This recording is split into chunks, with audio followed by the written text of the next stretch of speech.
KCET ಮತ್ತು ನೀಟ್ಗೆ ಸಂಬಂಧಪಟ್ಟಂತೆ ಎರಡೂ ವಿಷಯಗಳಿಗೆ ಸಂಬಂಧಪಟ್ಟಂತೆ ಈ ಒಂದು ವಿಡಿಯೋದಲ್ಲಿ ನಾನು ಮುಖ್ಯವಾದಂತಹ ಎರಡು ಅಪ್ಡೇಟ್ಗಳನ್ನು ಕವರ್ ಮಾಡಲಿದ್ದೇನೆ. ಮೊದಲಿಗೆ KCETಗೆ ತಿಳ್ಕೊಳ್ಳೋಣ. ಈಗ ನೀವೇನಾದರೂ ನೀಟ್ ಮತ್ತು KCET ಎರಡು ಆಪ್ಷನ್ ಎಂಟ್ರಿನ ಮಾಡಬೇಕು ಅಂತ ಅನ್ಕೊಂಡಿದ್ರೆ, ನೀಟಲ್ಲಿ ನಿಮಗೆ ಕಾಲೇಜ್ ಸಿಗುತ್ತೋ ಇಲ್ವೋ ಅಂತ ಭಯ ಕೂಡ ಇದ್ದರೆ ಅಂಥವರು KCET ಅನ್ನೋ ಒಂದು ಆಪ್ಷನನ್ನು ಮಾಡಿಬಿಡೋಣ ಅಂತ ಅನ್ಕೊಂಡಿದ್ರೆ ಕೂಡಲೇ ನೀವು 18ನೇ ತಾರೀಕು ಲಾಸ್ಟ್ ಡೇಟ್ ಆಗಿರ್ತದೆ. 18ನೇ ತಾರೀಕು ಒಳಗಾಗಿ ನೀವು ಆಪ್ಷನ್ ಎಂಟ್ರಿನ ಮಾಡ್ಕೊಂಡ್ಬಿಡಿ. ಅಕಸ್ಮಾತ್ ನಿಮಗೆ ವೆಟರ್ನರಿಯಲ್ಲಿ ಇಂಟ್ರೆಸ್ಟ್ ಇದ್ದರೆ ಅಥವಾ ಇಂಜಿನಿಯರಿಂಗಲ್ಲಿ ಇಂಟ್ರೆಸ್ಟ್ ಇದ್ದರೆ, ಅಗ್ರಿಕಲ್ಚರಲ್ಲಿ ಇಂಟ್ರೆಸ್ಟ್ ಇದ್ದರೆ ಈಗಲೇ ನೀವು ಆಪ್ಷನ್ ಎಂಟ್ರಿನ ಮಾಡ್ಕೊಳ್ಳಿ. ಅದಕ್ಕಿಂತ ಮುಂಚೆ 750 ರೂಪಾಯಿಯನ್ನು ಪೇ ಮಾಡಿ ಆಪ್ಷನ್ ಎಂಟ್ರಿನ ಮಾಡ್ಕೊಳ್ಬೇಕಾಗ್ತದೆ.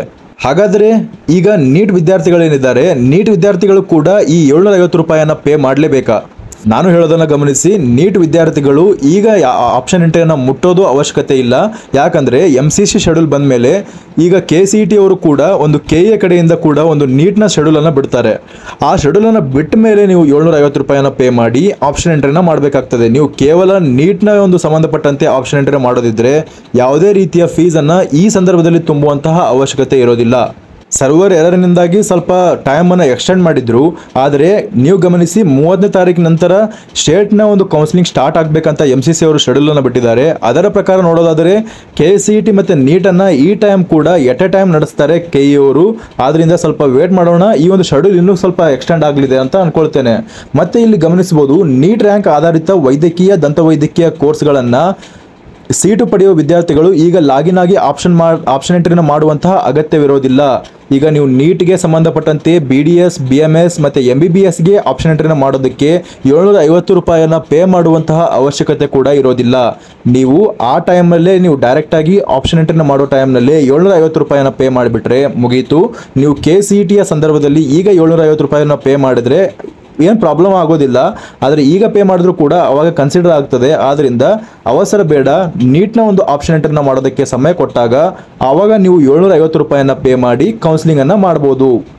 ನಾನು ಹೇಳೋ ಪ್ರಕಾರ ಮತ್ತು ಈಗ KA ಅವರ ಖುದ್ದಾಗಿ ಹೇಳಿರೋ ಪ್ರಕಾರ ಈ MCC ಕೌನ್ಸಿಲಿಂಗ್ ಬಿಟ್ಟ ನಂತರ ನಾವು KAಯಲ್ಲಿ ಎರಡು ನೀಟ್ ಮತ್ತು KCET ಎರಡೂ ಕೌನ್ಸಿಲಿಂಗನ್ನು ಎಟ್ ಎ ಟೈಮ್ ನಾವು ರಿಸಲ್ಟನ್ನು ಬಿಡ್ತೇವೆ ಅಂತ ಹೇಳಿದ್ದಾರೆ. ಅದರ ಬೇಸಿಸ್ ಮೇಲೆ ಕನ್ಸಿಡರ್ ಮಾಡಿದ್ರೆ ಇನ್ನೂ ಸ್ವಲ್ಪ ಡೇಟ್ ಈ KCETದು ಎಕ್ಸ್ಟೆಂಡ್ ಆಗಲಿದೆ. ಅದಕ್ಕಾಗಿ ಕೂಡ ವೇಟ್ ಮಾಡೋಣ. ಮತ್ತು KCETಯ ಒಂದು ವೆಬ್ಸೈಟ್ನಲ್ಲಿ ಭಾಳಷ್ಟು ನಮಗೆ ಎರರ್ ಕಾಣಿಸ್ತಾ ಇದೆ, ಅಂದರೆ ಗ್ಲಿಚಸ್ಗಳು ಕಾಣಿಸ್ತಾ ಇದ್ದಾವೆ. ಇದನ್ನು ಸ್ವಲ್ಪ ವೇಟ್ ಮಾಡಿ ಅವರು ಎಕ್ಸ್ಟೆಂಡ್ ಮಾಡುವಂಥ ಸಂದರ್ಭಗಳು ಭಾಳ ಇದ್ದಾವೆ.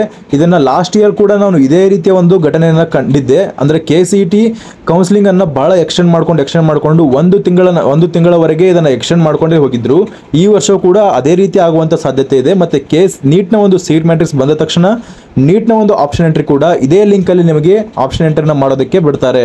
ಆದರೆ ಇನ್ನೂವರೆಗೂ ಯಾವುದೇ ಒಂದು ಅಪ್ಡೇಟ್ಸ್ಗಳು ಎಕ್ಸ್ಟೆನ್ಷನ್ ಬಗ್ಗೆ ಬರದೇ ಇರೋ ಕಾರಣ ನೀವು ಏನು ಮಾಡಬೇಕಂದ್ರೆ KCETಯನ್ನು ಮಾತ್ರ ಪಾರ್ಟಿಸಿಪೇಟ್ ಮಾಡಬೇಕಂತ ಅನ್ಕೊಂಡಿದ್ರೆ KCETಯ ಒಂದು ಆಪ್ಷನ್ ಎಂಟ್ರಿನ ಮಾಡಿಬಿಡಿ. ಅಂದರೆ ಮುಖ್ಯವಾಗಿ ಇಂಜಿನಿಯರಿಂಗ್, ವೆಟರ್ನರಿ, ಆರ್ಕಿಟೆಕ್ಚರ್, ಅಗ್ರಿಕಲ್ಚರ್ ಈ ರೀತಿಯ ಕೋರ್ಸ್ಗಳಿಗೆ ಆಪ್ಷನ್ ಎಂಟ್ರಿನ ಮಾಡಿಬಿಡಿ.